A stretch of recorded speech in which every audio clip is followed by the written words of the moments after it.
as alterações fisiológicas em relação à pressão, a gente vai caracterizar elas como disbarismo. Você me perguntou se é hiperbárico ou é hipobárico. Na verdade, é disbárico, tá? Porque ao mesmo tempo que você entra no avião e você se submete a uma diminuição da pressão, e quando você sai do avião, essa pressão aumenta novamente, então a gente fala que é disbárico. Então, que é o termo coletivo para você descrever essas mudanças. Muitos médicos, na verdade, nem eles sabem o que a medicina aeroespacial estuda. O corpo saudável em um ambiente doente. Então, diferente da medicina das especialidades tradicionais, a preocupação da medicina aeronáutica é que o ambiente de voo é considerado um ambiente doente em termos de diferença de pressão, diferença de temperatura, de umidade. Então, o primeiro conceito é esse. Então, quando a gente fala de alterações fisiológicas, são todas as alterações nas múltiplas funções dos seres vivos, tá? Sejam elas alterações mecânicas, físicas, bioquímicas. Todas essas alterações que a gente tem, o que mais interfere no nosso organismo é a questão da pressão, dessa diferença de pressão. E o que é importante a gente entender o que acontece no ambiente disbárico? Focando agora numa pessoa que é um viajante recorrente ou propriamente um tripulante. Tem algumas alterações que elas são muito características desse ambiente, do ambiente disbárico, que a gente chama de aerodilatação.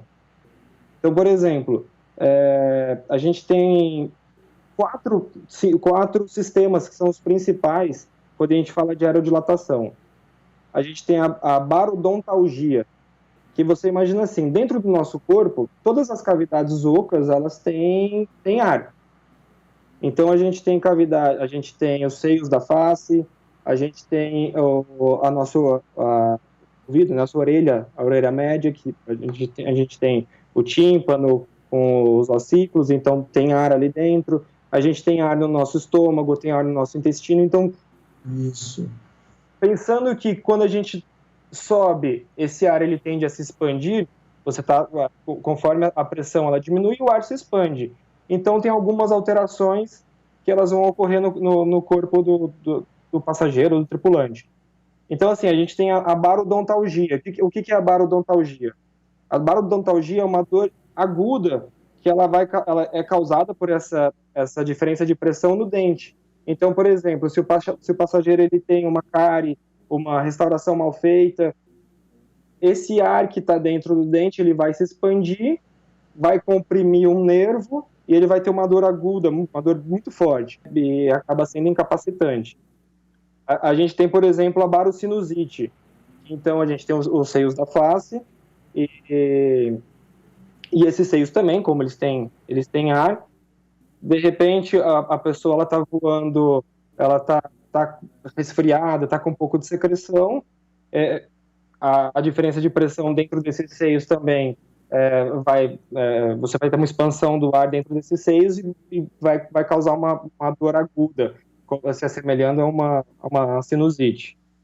Assim como você também tem a barotite, que é dentro da orelha média, né, que a gente pode chamar de barotrauma da orelha média ou barotite média, que aí é exatamente isso. Se você tiver alguma infecção, alguma coisa que vai estar tampando a sua tuba auditiva, quando você subir nessa diferença de pressão, ela vai dilatar, né, o ar vai se expandir, você vai ter uma pressão na orelha média.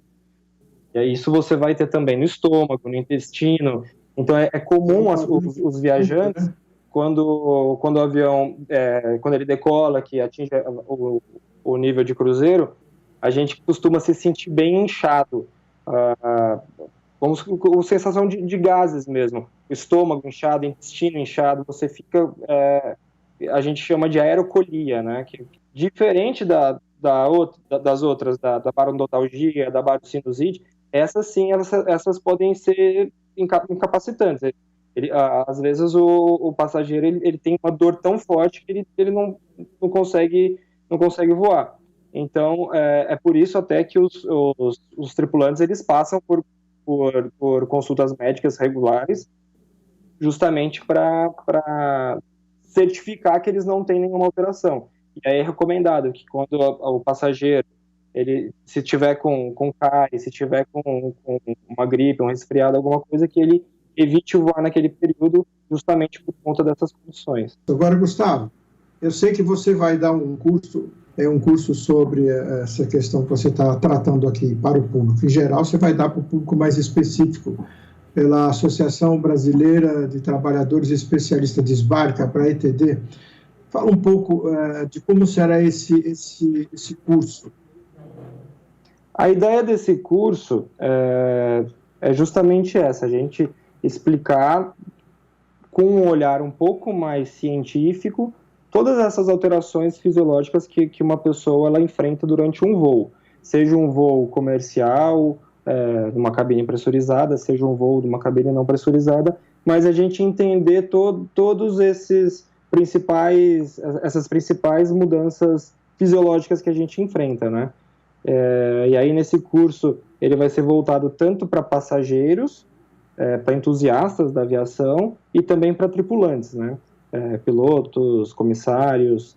Então é um curso que ele vai ser, a gente pretende dividir ele em alguns módulos e aí a ideia é justamente essa, ter uma parte sobre a atmosfera, a lei dos gases, entender um pouco melhor sobre como que funciona essa diferença de pressão, de temperatura, de umidade. E então, assim, a ideia é que seja um curso mais complexo. A gente vai falar um pouco mais de física nele, sobre a química também, e entrar mais na parte médica, falando mais a fundo dessas alterações. Aqui a gente conversou que o passageiro ele pode ter barotite, por conta dessa expansão dos gases na orelha média. Mas aí nesse curso a ideia é explicar o porquê que acontece isso.